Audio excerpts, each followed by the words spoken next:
Vamos lá, então.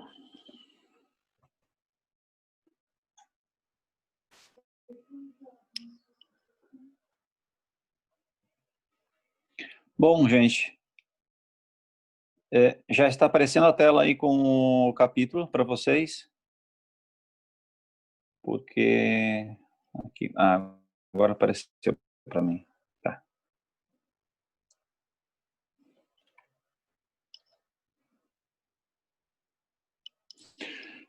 Então, nós iniciamos a semana passada o capítulo de propriedades ou efeitos coligativos, onde nós temos aqui uma pequena, então, demonstração de como se fecha um aplicativo, um arquivo.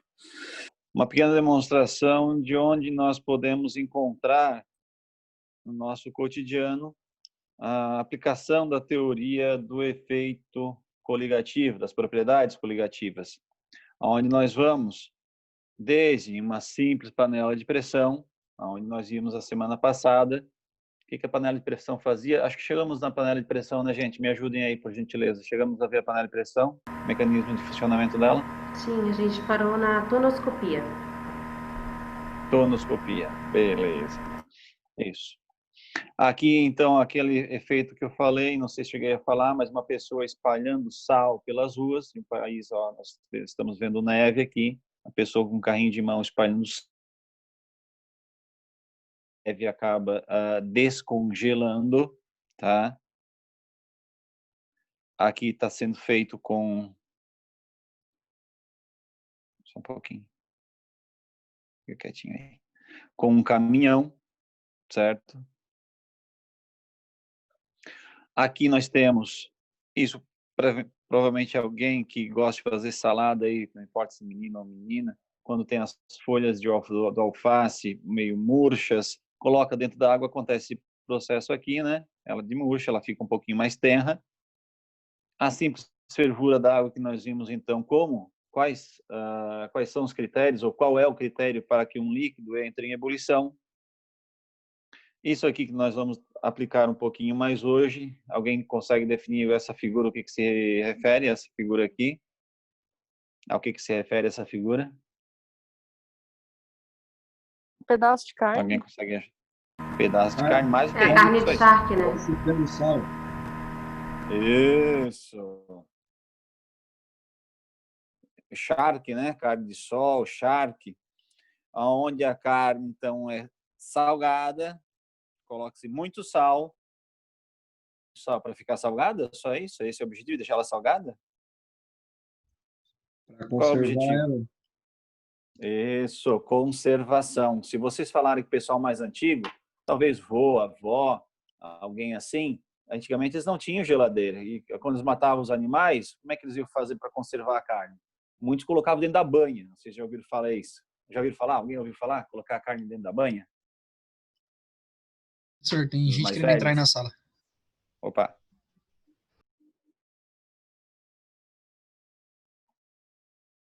Então, colocava dentro da banha, era uma metodologia, mas também fazia carne de sol, o charque. Você colocava muito sal e aí ela conseguia, então, preservar um pouco mais a carne por um tempo maior.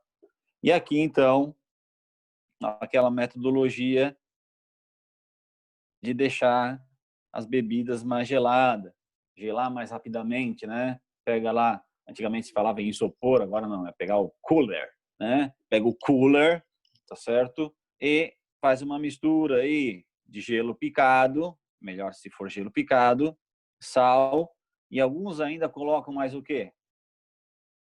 Vamos ver se o pessoal tá ligado. Guardanapo, sei lá, em volta. Não, olha aqui no meio. É álcool. Isso, álcool. Tá? Não precisa ter álcool necessariamente. Isso, Alberto. Não precisa. Esses dois aqui tu já consegue. Fazendo essa mistura aqui, tu chega a água líquida a menos... A água fica líquida a menos 20. A gente sabe que a água solidifica a quantos, gente? Nas condições normais aí, pressão e temperatura. A água solidifica a quantos? 0, isso, a 0. E vejam só, dependendo como eu fizer a mistura, eu não lembro mais se é 60%, 40% em massa de gelo picado e sal grosso, 60% em massa de gelo picado e 40% em massa de sal grosso. Acho que é algo assim, eu já esqueci. E você pode chegar a água líquida a menos 20, ou seja, quando você tiver então água líquida aqui a menos 20 dentro do cooler, do isopor, tá? Então as bebidas vão regelar muito mais rápido, tá? Isso não serve para deixar aguentar mais tempo gelado, tá? Isso não tem a ver. O que vai deixar mais tempo gelado é justamente a efetividade do isolante térmico que é composto ao teu cooler, a tua caixa de isopor. Beleza. Em frente.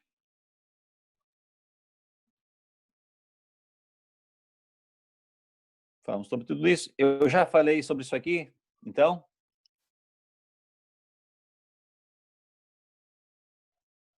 Esse slide eu comentei semana passada, dá uma olhada. Por gentileza. A gente ia começar com tonoscopia. Tu passou tonoscopia, ebulioscopia, crisoscopia e osmose. Daí tu ia começar a explicar a tonoscopia. Tá. É porque eu dou mais de uma turma para essa aula, então às vezes eu confundo qual turma eu estou em qual parte, tá? Por gentileza, desculpe, mas acontece. Joia. Então nós estávamos aqui, como a Evelyn falou, né? Nós temos agora, estudamos a aula passada as propriedades dos solventes. E quais propriedades foram estudadas?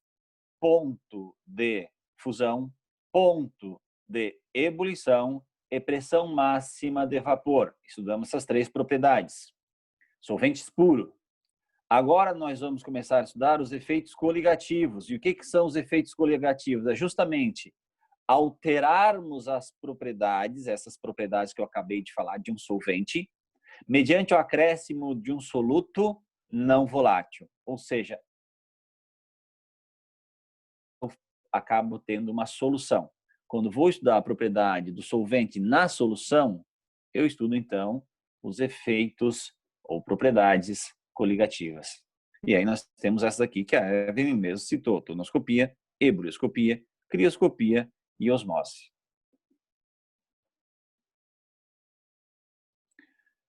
Primeira foi a tonoscopia, tá? Que estuda justamente o quê? Ela estuda o abaixamento, a diminuição da pressão máxima de vapor de um solvente. Quando a esse solvente é acrescentado o quê? Um soluto não volátil. Opa, o que é tonoscopia? Abaixamento da pressão máxima de vapor quando acrescenta-se a esse solvente um soluto não volátil. Lembrando que não volátil quer dizer que ele não passa para o estado gasoso. A nossa regra aqui dentro dos efeitos coligativos é: quanto maior o número de partículas do soluto, maior o efeito coligativo. Guarda isso, escreve aí num cantinho. Não, tu não está escrevendo. Tu está fazendo de conta aí, só porque eu não estou olhando. Escreve aí num cantinho. Quanto maior o número de partículas do soluto, maior o efeito coligativo. E aí nós temos aqueles 4 efeitos coligativos que eu falei anteriormente, né? Tonoscopia, ebulioscopia, crioscopia e osmose, tá certo? Então, quanto maior o número de partículas do soluto, maior o efeito coligativo. Estou repetindo bastante. Depois, se fizer a pergunta, você não tem como fugir da resposta. Por favor. Ok? Aqui, mais ou menos, então, explica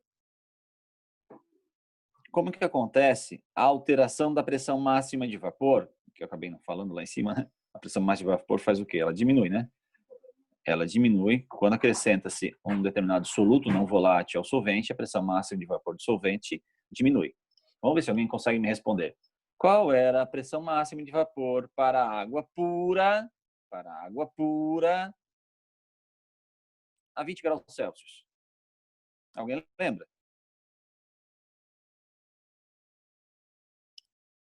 Alguém procura?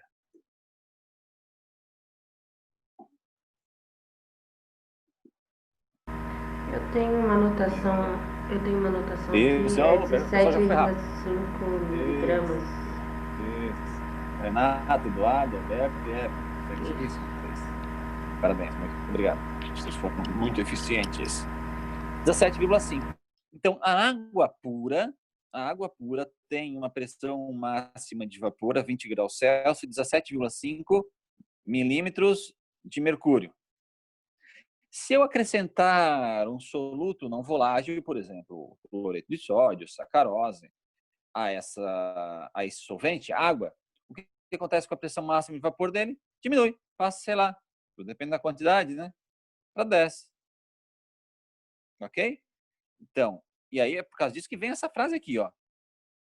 Por causa disso que vem essa frase. A pressão máxima de vapor de um solvente puro é sempre maior do que na solução composta por aquele solvente. A solução composta por aquele solvente. Água pura, pressão máxima de vapor 17,5. Colocou sal na água, virou uma solução, desce, diminuiu. Pronto. A água pura sempre vai ter pressão de vapor maior do que a solução que ela vai formar. Fechou. Estamos fazendo uma análise qualitativa. E aqui é justamente, se eu já falei, vou repetir, aqui é justamente entender como é que funciona a questão da diminuição da pressão máxima de vapor. Lembrando que o recipiente aqui é fechado, que aqui nós temos um manômetro que mede a pressão, e aí no começo aqui não tinha gás nenhum, era vácuo, tá? E depois, naturalmente, começa a acontecer um fenômeno de mudança de estado físico pela superfície do líquido, que é a evaporação. Com o andar da evaporação, vou batendo, colidindo com as paredes internas do recipiente, a pressão aqui vai aumentando, a pressão aqui vai aumentando, aumentando, até que essas moléculas de água começam a fazer o caminho inverso, passar para o estado líquido ainda, até o momento que o número de moléculas que sai do líquido e vão para o gasoso, ou seja, nesse caminho, é o mesmo número de moléculas que vem nesse caminho. Ou seja, a quantidade de gás aqui permanece o quê? Constante com o passar do tempo. Se eu tenho a mesma quantidade de gás aqui com o passar do tempo, a pressão não muda mais. A pressão não muda mais, ou seja, chego no máximo da pressão, ou seja, chego na pressão máxima de vapor. Agora vamos ver esse sistema aqui, esse sistema do lado. O que ele possui de diferente? Ele possui algumas partículas aqui. Que partículas é essa de um soluto não volátil? De quem? Do NaCl. Colocou-se aqui dentro sal de cozinha. E o que isso acontece? O que isso acaba acontecendo? Vou explicar de uma forma simples. Isso aqui, se for analisar profundamente, é bem mais complexo. Tá? Esses íons Na+, esses elementos que estão aqui dentro agora da água, eles acabam dificultando a saída das moléculas da água para o estado gasoso. Dificultando. Se dificulta, o que acontece? Menos moléculas eu vou ter aqui na fase gasosa. Se eu tenho menos moléculas na fase gasosa, menor número de colisões com as paredes nós vamos ter. O que acontece com a pressão máxima de vapor? A pressão máxima de vapor diminui. Tá? Então, é mais ou menos isso que leva à diminuição da pressão máxima de vapor. Pode repetir a parte dos íons. Tá. Que eu estava anotando aqui, mas eu parei. Joia. O que acontece aqui? Nós sabemos que existem as forças intermoleculares, que são forças que atuam entre as moléculas. No caso da água, quando a água é pura, nós temos pontes de hidrogênio, certo? Quando eu boto um soluto não volátil, de alguma forma, tu aumenta a interação da água com aquela substância que eu coloco nela. Tem que formar uma solução, que seja uma mistura homogênea.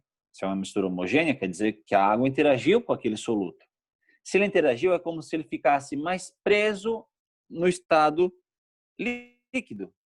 Por quê? Porque essas partículas que eu coloquei aqui de Na+, e Cl- acabam meio que segurando a água no estado líquido. É algo mais didático, tá?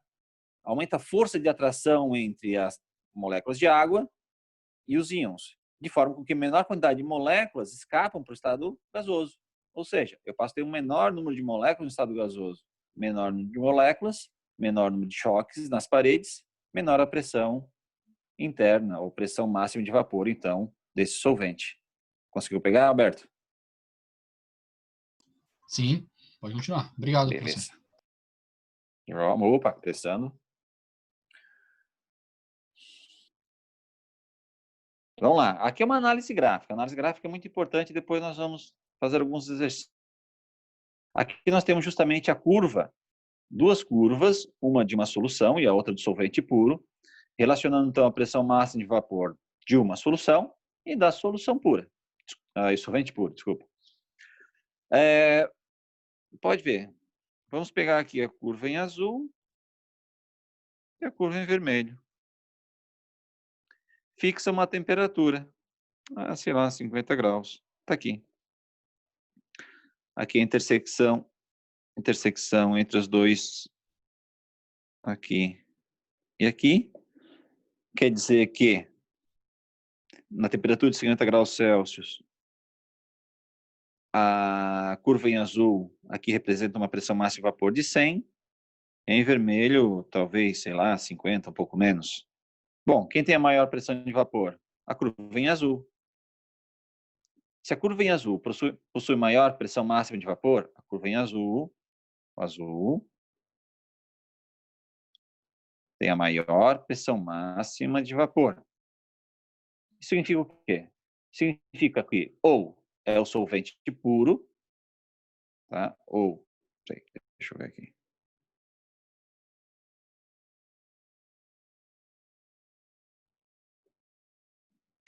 Ou é o solvente puro, então isso aqui pode ser o solvente puro, ou pode ser a solução, aqui tem que fazer tudo, solvente, ou vai ser a solução menos concentrada. Se essas duas linhas aqui representarem duas soluções, a em azul vai ser a menos concentrada, a vermelha a mais concentrada. Se eu tiver uma solução e um solvente puro, a azul faz esse solvente puro, a vermelha vai ser a solução. Olhem aí, vejam se vocês entenderam, se não entenderam, me fala aí que eu tento explicar um pouco melhor.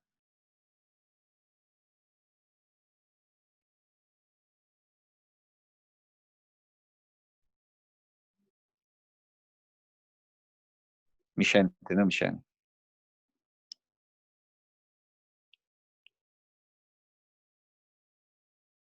Ana, entendeu, Ana?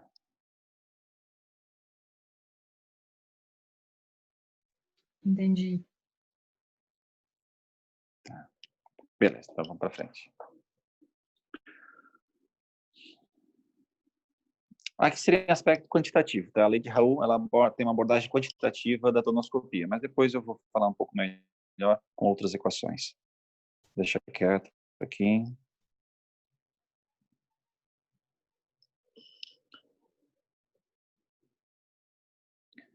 Segundo efeito coligativo. Primeiro foi tonoscopia, abaixamento da pressão máxima de vapor. O segundo chama-se ebulioscopia. E ebulioscopia, justamente o termo vem aqui, ó, pega esse prefixo, ebule o quê? Vem? Ebulição. Então, aqui trata-se justamente do aumento da temperatura de ebulição do solvente quando a ele é adicionado um soluto não volátil. Então, por exemplo, nós temos a água. A água pura ferve, nós já falamos, a 100 graus Celsius no nível do mar, ao nível do mar, pressão de 1 atm. Agora, eu coloquei glicose. Agora não tem mais água pura, tem uma solução, água mais glicose.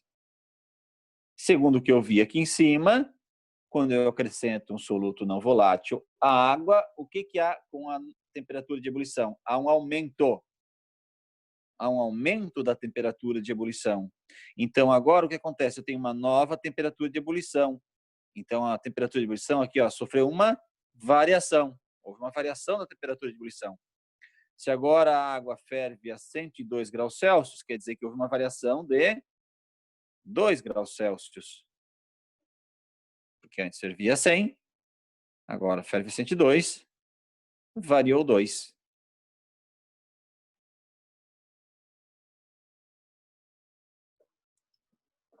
Na mesma linha que nós tínhamos falado antes, então, quanto maior o número de partículas do soluto, maior o efeito coligativo. Dessa maneira, maior é a temperatura de ebulição. Opa! Então, já comecei a matar aqui 2 efeitos coligativos.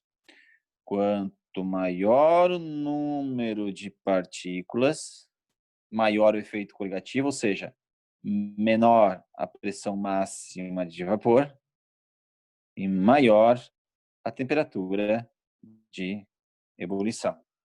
Quanto maior o número de partículas presente naquela solução, maior o efeito coligativo, ou seja, maior a pressão máxima de vapor, menor a pressão máxima de vapor e maior a temperatura de ebulição.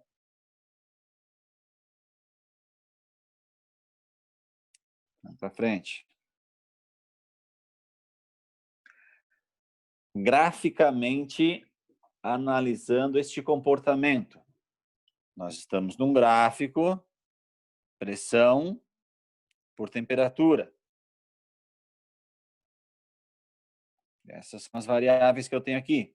Variável dependente, variável independente, porque a variável independente é sempre no eixo X.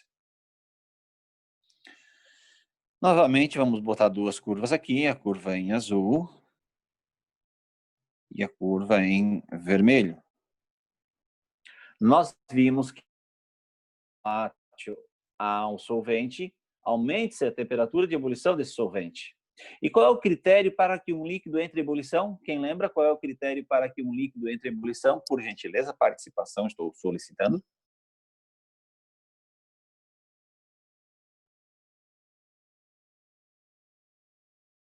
Se igualar à pressão atmosférica. Perfeito. A condição é que a pressão máxima de vapor do solvente, do líquido, se iguale à pressão atmosférica. Vamos supor que a pressão atmosférica seja a pressão no nível do mar, 760 milímetros de mercúrio. Então, o líquido só vai entrar em ebulição quando passar por aqui. E tu vem aqui e justamente pega aqui a curva em azul. Então, estou aumentando a pressão máxima de vapor, estou aumentando a pressão máxima de vapor desse líquido, estou aumentando, pronto. A pressão máxima de vapor do líquido atingiu a pressão atmosférica. Então, é nessa temperatura que o líquido vai começar a ferver. Não sei, vou dizer que é a água, então isso aqui é... Opa.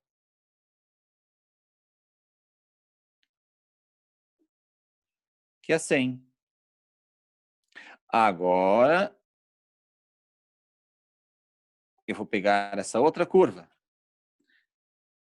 Vou aumentar a pressão máxima de vapor, aumentando a temperatura. Cheguei aqui, ó. Vem para cá, então um valor maior. 102. Se eu tiver aqui uma solução e um solvente puro, qual cor é para o solvente puro? Azul ou vermelho? Azul. Azul. Porque eu vi lá que a água pura, ela fervia a 100. Então, aqui, a curva em vermelha, ela ferveu ao quê? A 102. Por quê? Porque é uma solução, ou seja, foi acrescentado algum soluto não volátil ao solvente água. E aí ele vai ferver a uma temperatura maior. Vejam só. Olha só que interessante, né? O que nós temos no outro gráfico, nesse gráfico aqui, deixa eu ver se não apaguei tudo. O que nós temos nesse gráfico aqui foi fixar, olha aqui, ó, foi fixar temperatura, ó, para fazer a análise. Cuidado com isso, fica atento com relação a isso. Agora, nesta minha análise aqui, eu fixei pressão para analisar a temperatura. Então, tu sempre tem que saber o que tu quer analisar. Dependendo do que tu queres analisar, tu vai ter que fixar outra variável. Temos 2 variáveis aqui, pressão e temperatura. Fixa uma variável, estuda a outra, o comportamento da outra.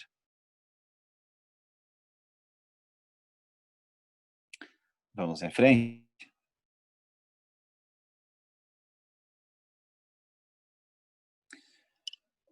Crioscopia. Alguém?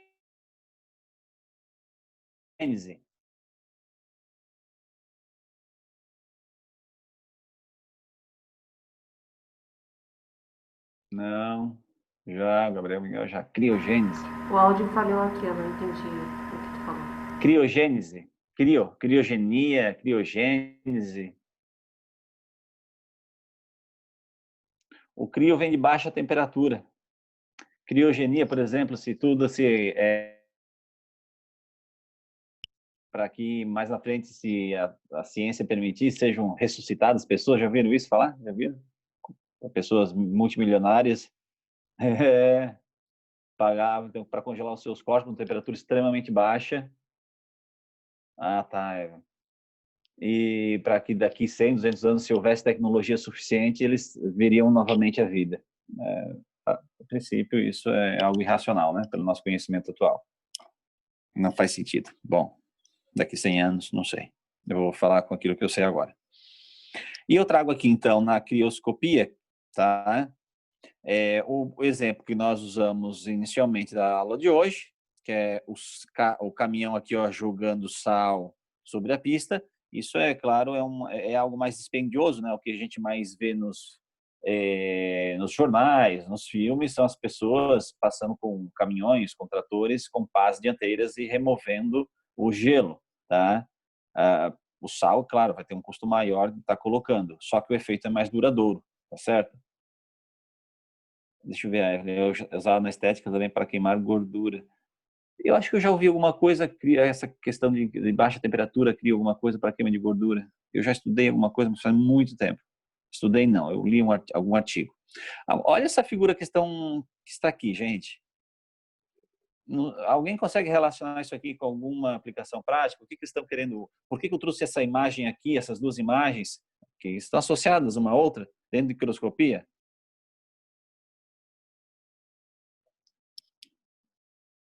Alguém consegue fazer alguma relação? O que está acontecendo aqui? Você olha o motor?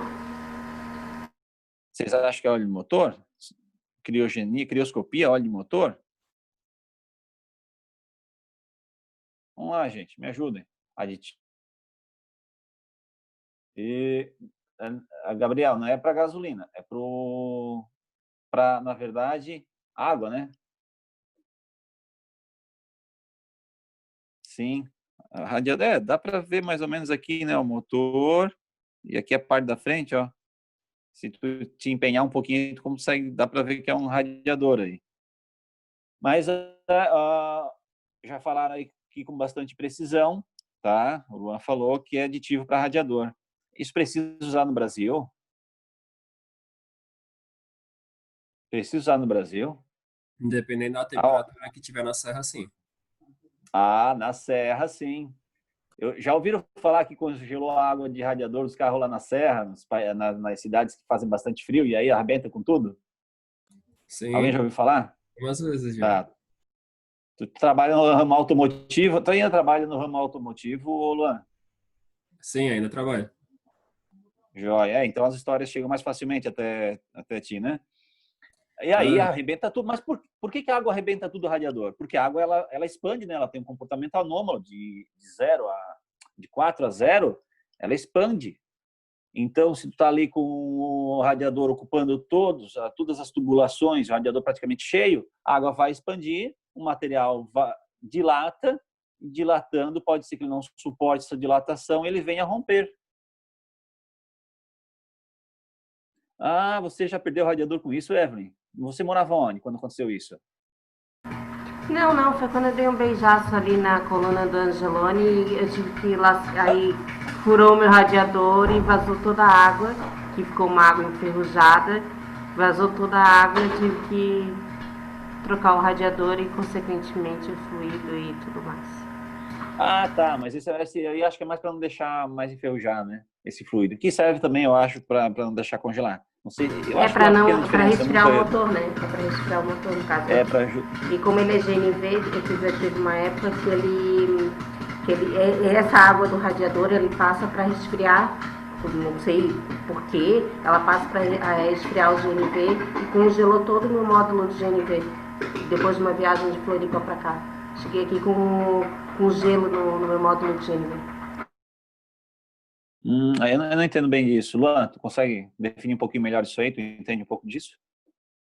Eu sei, existe dois tipos de aditivos, né?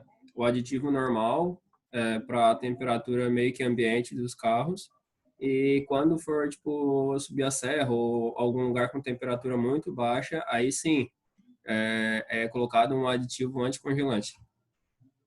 Certo. Os aditivos normais são aqueles aditivos, então, que deve ser para não enferrujar muito o sistema, né? Deve ser algo Isso, isso, esse assim, mesmo. né? Esse Tá. mesmo. E aí os que para subir a serra tem o fim específico de não deixar a água congelar a uma temperatura tão alta, né? Tão baixa, digamos. Isso. Beleza. Joia. Então é bem isso aí mesmo. Então aqui nós temos fluidos para radiador e nós temos aqui o sal usado para descongelar pistas dentro de um fenômeno chamado então de crioscopia. Então qual é o conceito de crioscopia? Ela estuda o abaixamento do ponto de solidificação. Ela estudou abaixamento do ponto de solidificação. Quer dizer que se a água solidifica a zero, pura, né? Quando pura. Agora não solidifica mais a zero, vai solidificar a -5, -10, -15. Tudo depende do quê? Da quantidade que eu colocar daquele soluto. E às vezes também do tipo do soluto, tá? É claro que não vai colocar sal de cozinha no radiador do carro, né? Então não dá para usar sal de cozinha. Por que não pode? Por que não pode usar sal de cozinha como aditivo na água do radiador? Alguma sugestão? Teve uma vez que eu levei ele na mecânica e eles falaram que não era nem para botar a água da torneira justamente pela salinidade da água, que ela corrói as mangueiras, não sei o quê, e que tinha que ser água, que eu não lembro o nome, que é uma água pura lá. Destilada. Isso, água destilada ou o aditivo. Isso, o Gustavo também respondeu. Exatamente, corrosivo. Tá? Beleza. Então, menor o ponto de congelamento. E a última propriedade é a osmocopia, ou osmose, Mas o que é essa tal de osmose? A osmose é o estudo da passagem espontânea, tem que ser espontâneo, tá? Mas peraí, antes disso, deixa eu relatar aqui. Alguém já foi para a praia, para a piscina, para a lagoa e ficou muito tempo dentro da água e quando sai de dentro da água olha para as mãos e como é que as mãos estão? Meio enrugada? Isso, enrugada, perfeitamente, fica enrugada. Mas por que ficou enrugada? Porque ela ficou flácida, porque tu foi lá dentro e a pele esticou? De onde vem essa formação de rugas na pele? Por que formou essas rugas na pele? Alguém sabe me dizer? Alguém já tem noção disso?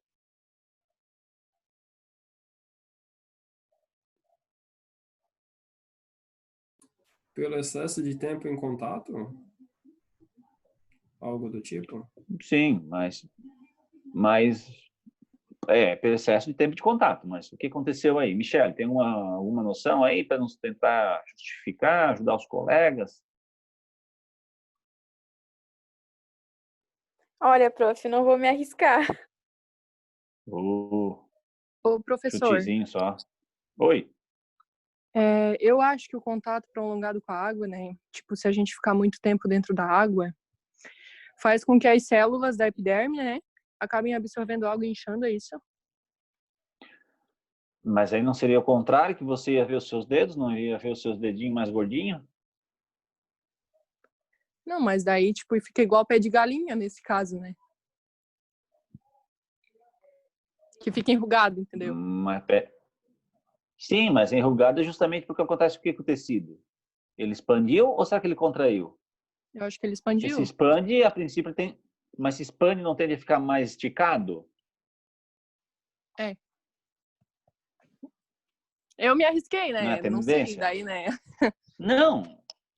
Só tu errou o processo, mas o processo contrário. O tecido perdeu o líquido, claro, Eduardo. Isso. O tecido perdeu o líquido. Por que perdeu o líquido? Porque quando tu foi lá na água do mar, tu foi no mar, tu tá com uma água de alta salinidade. E aí justamente acontece o quê? O processo da osmose, que é o processo espontâneo. Tá aqui, ó, espontâneo, ou seja, espontaneamente a água começa a sair das células do teu tecido e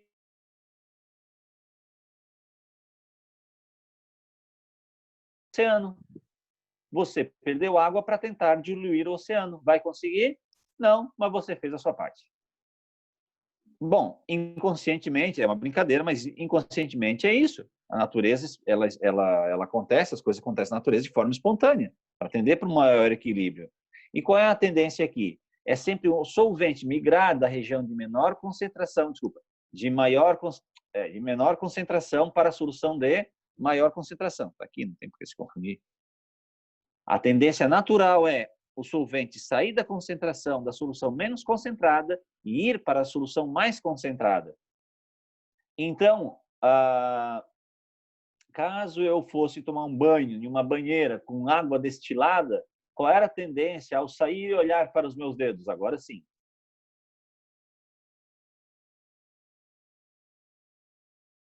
Por quê? Porque a água destilada tem menor concentração do que as minhas células. Então, a água ia sair de fora e entraria nas minhas células, no tecido, e assim eu ficaria inchado. Dá para entender mais ou menos?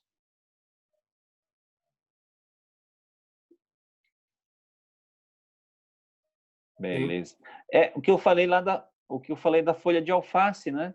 Ela está murcha, você coloca na água, não pode ser água salgada. Aliás, depois de temperar a salada, o alface, se você deixar